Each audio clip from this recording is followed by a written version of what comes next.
instead of talking about imposter syndrome, we could also talk in terms of the cuckoo principle, which is very easy to explain or to understand, even though we don't generally apply it to ourselves in a psychological sense. So cuckoos, of course, they lay their eggs in other birds' nests, and when the baby cuckoo hatches, it rolls all the other eggs out of the nest and gets to be the sole beneficiary. That's the whole point of the cuckoo. They don't want any competition. So even though they're not the true chick, they certainly want to be the sole beneficiary. And so you could say that they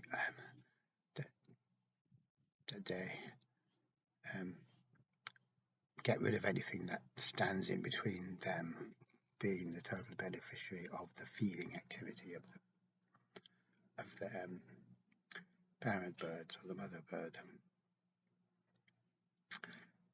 So the way this applies to psychology is very simple. So the idea is that we aren't who we really are, even though we necessarily start off as being who we really are. But a process happens by which a kind of analogue or surrogate for us comes into being.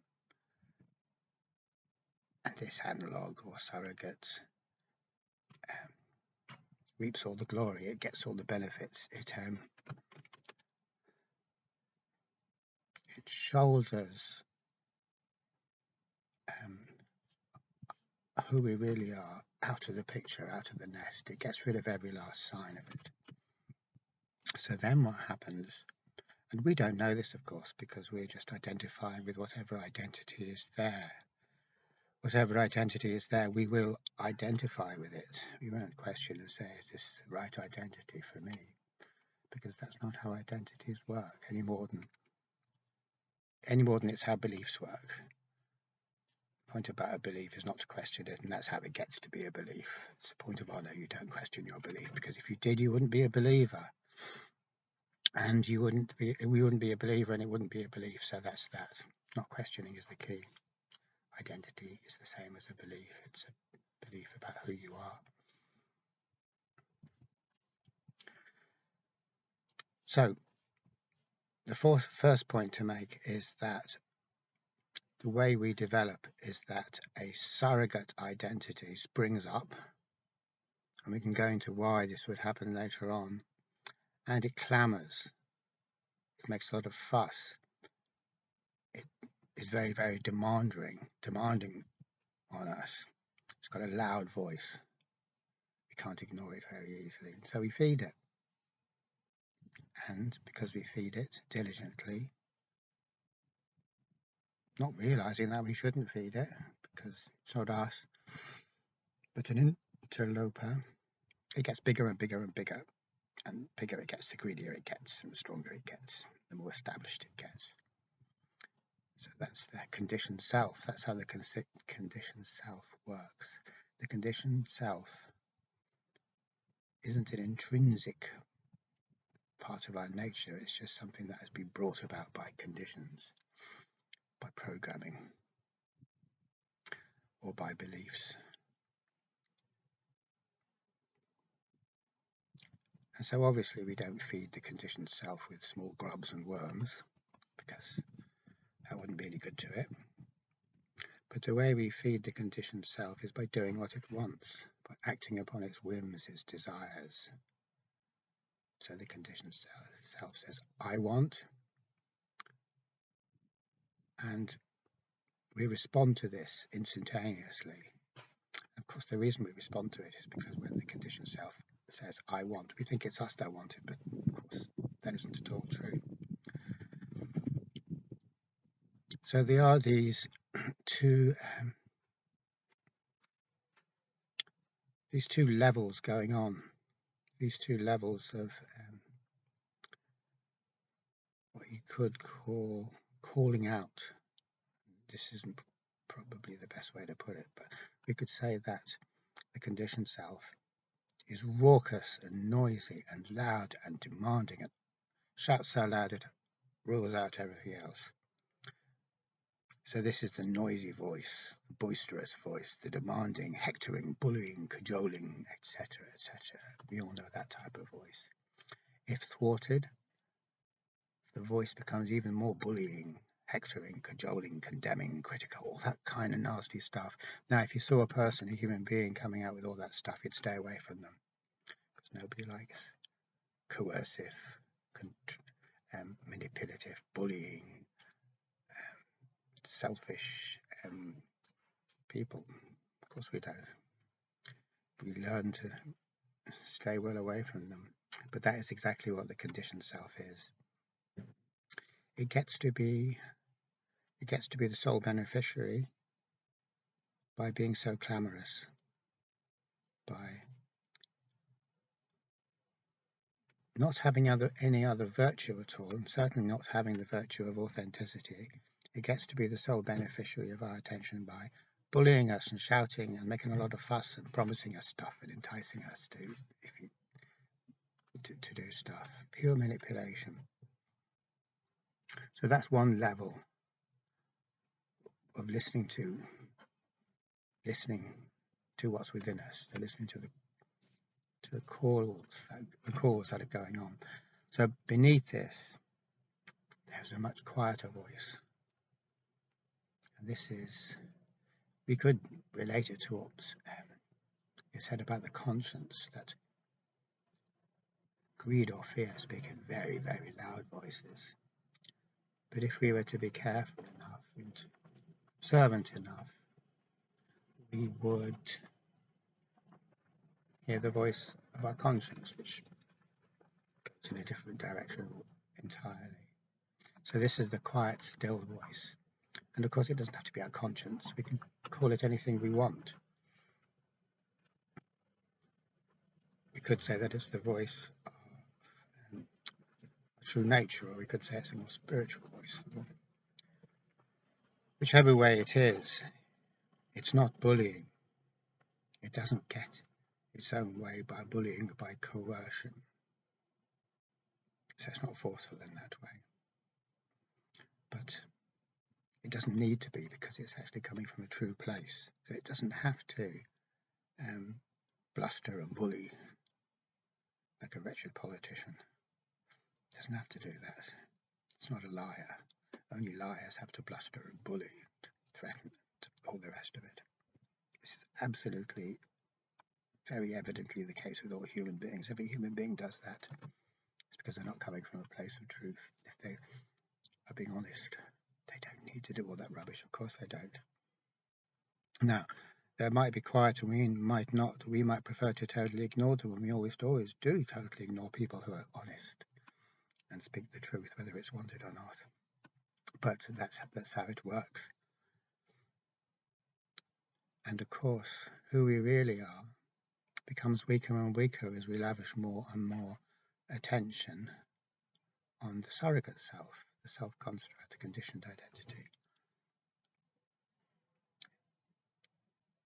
In one way, we could say maybe it's not that our true nature gets weaker, because it doesn't really, but that we get distance from it, so we can't have any connection with it or relationship with it, or we're not in touch with it at all. And we have no way of intuiting that it's there, that there is such a thing as our true nature. We're just completely living in what we could call the tyrannical realm of the self-construct, the ego. The self-construct is, as I've said, always tyrannical. It's a little tyrant. The more we feed it, the more tyrannical it gets. It don't get any better. The more tyrannical it gets, the more of a hard time it gives us. So when we feed the conditioned self enough that it becomes super tyrannical, our lives become hell. Literally. We're not talking about red hot poker's been shoved up your bum. We're talking about the real hell, genuine hell. The real hell is always created by the self-concept, the conditioned identity, the ego. That's where hell comes from. Hell comes from being identified with this dreadful, inauthentic bully. So, to go back to the beginning again, what I was saying is that this is another way of looking at the imposter syndrome, and of course it is. The baby cuckoo is an imposter because it's imposturing the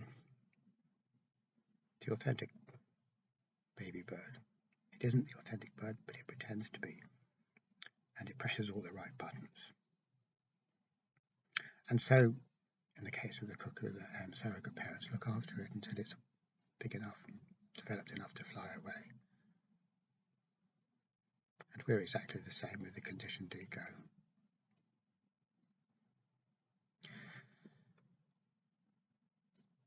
We nurture it and nurture it and nurture it, unaware that we're nurturing our own doom, because the more we identify with the conditioned ego, the more alienated we become. One, from our true nature, and that's never a good idea to be alienated from one's true nature. Two, from the reality itself, because reality and our true nature, if we call it that, are one and the same thing. The tyrannical realm, which is the realm of zero freedom, the realm of coercion, the world of control and manipulation, has no freedom in it. Reality, we can know reality to be reality because there's no one roaring at us to do this or do that, or coercing or trying to twist our head. In reality, everything's free. What I mean is everything we do freely. If we do something, it's because we freely do it. And that means whatever we do is worth something. It means something. It also means that whatever we do is authentic. Anything we do as a result of being continuously bullied for years, obviously it's nothing to do with us. It's an extension of the wish or the will who was ever bullying us. It's got nothing to do with our true self, true nature, rather.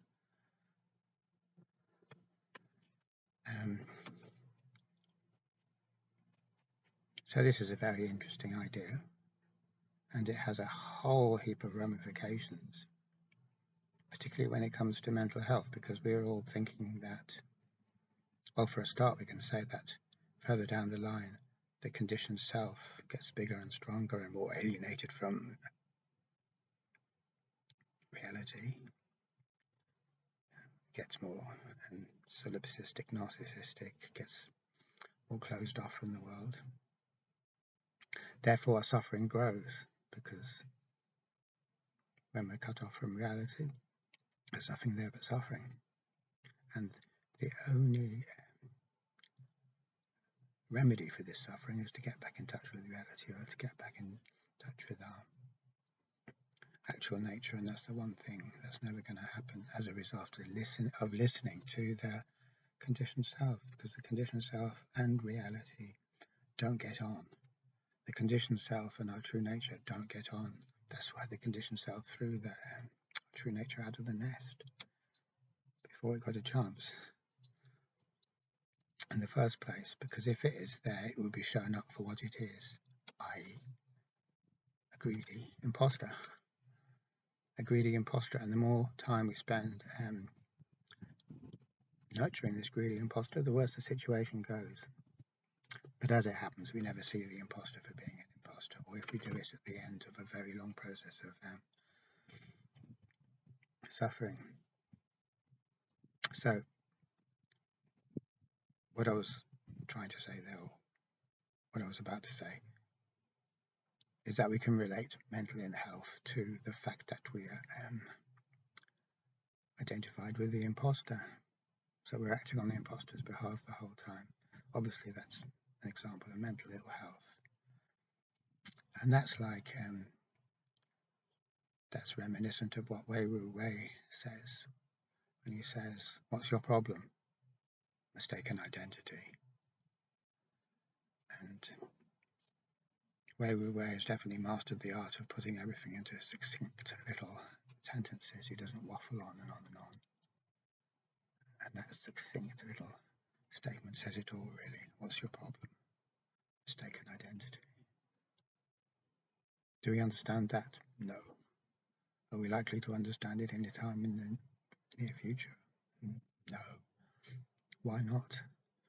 Because the Cuckoo identity has taken over so thoroughly, and it's running the show.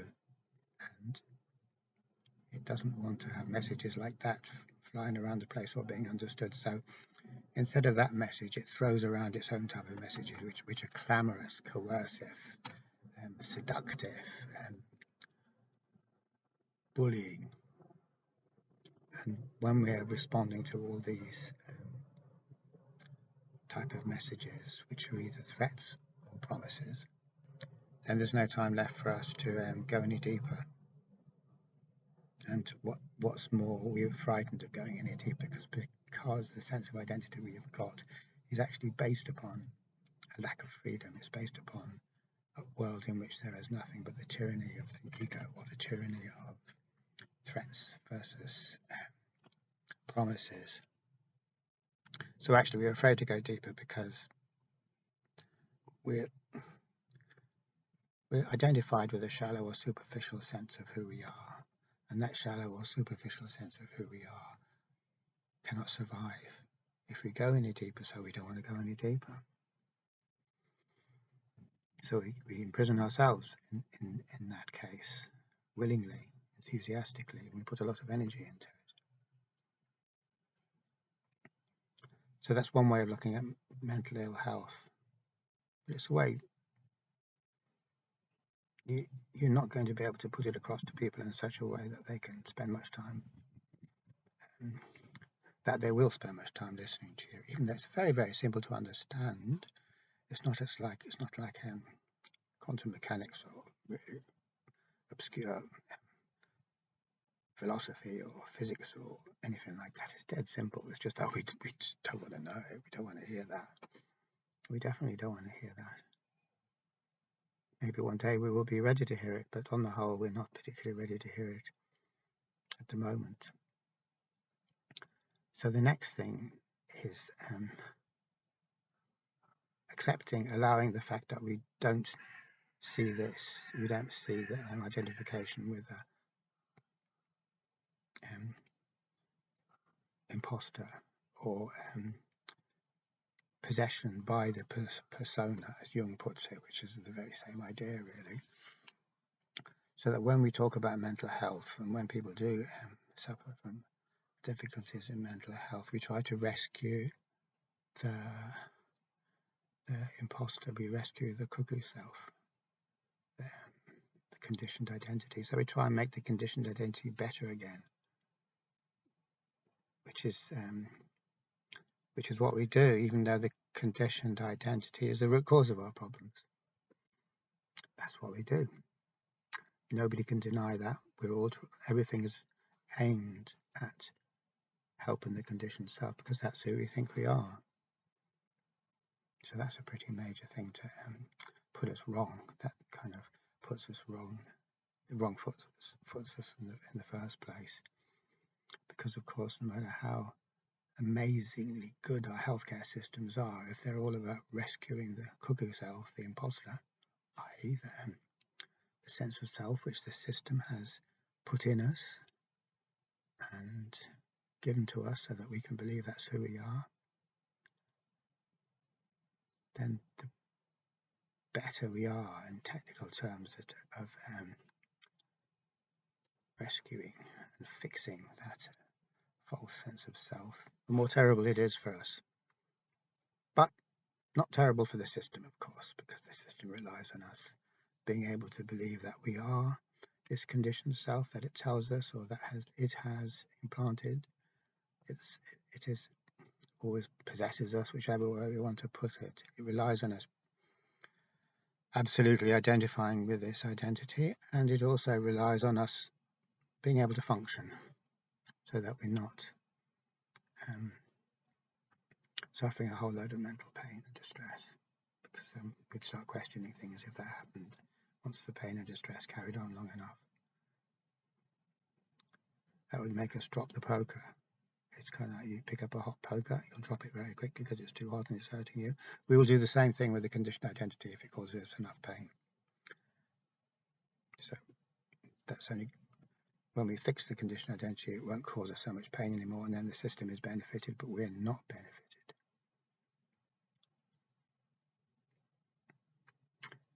So then finally, we could come back to talking about, well, how the hell does this cuckoo chick, how the hell does this conditioned identity get there in the first place? Everything's fine. We start off in essence, as Gurdjieff says, we are purely essence. And how do we get shifted over into the realm of false personality, the realm of the tyrannical ego, the realm of the possessing persona? How does that happen? And without going into it too much, because that would be that's a topic all in its own. One thing that we can say, which is the obvious thing, which is that, well, we catch it from other people, just like as you might catch anything from other people. From a very early age on, we're infected. We're told, as Carlos Castaneda says, our parents condition us over and over again. They might point at something and say, that's a this, that's a this, that's a this. And then you go, oh, that's that. And eventually it becomes that in your mind. And they say, you're such and such, you're such and such. You're little Tommy. You're little Tommy. You become Tommy. So the personality, the dominant personality, which is the cuckoo self, in all the people around us, jumps onto us and infects us. Plus the macro structures within society itself, as I have said, are all totally geared towards hothousing the false personality, the false self. The whole of society is a support system for that self.